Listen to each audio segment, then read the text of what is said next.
చిన్నతనము నుండే నీవు తల్లిదండ్రులకు తెలువాకుంటా నిత్యము పశువుల పాకకు పోయి గోపంచితము ఆరగించితివి 12 ఏళ్ల వయసులో ఉండగా అమ్మా గర్భం నీవు దాల్చితివంట అమ్మా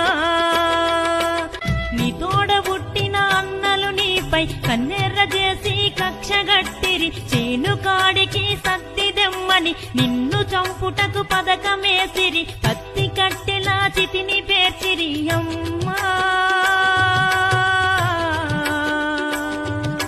ఏమి తప్పు నేను చెయ్యలేదని ఎంత చెప్పినా అన్నల బగబగ మండే పత్తి కట్టెపై సజీవ దహనం నిన్ను చేసిరి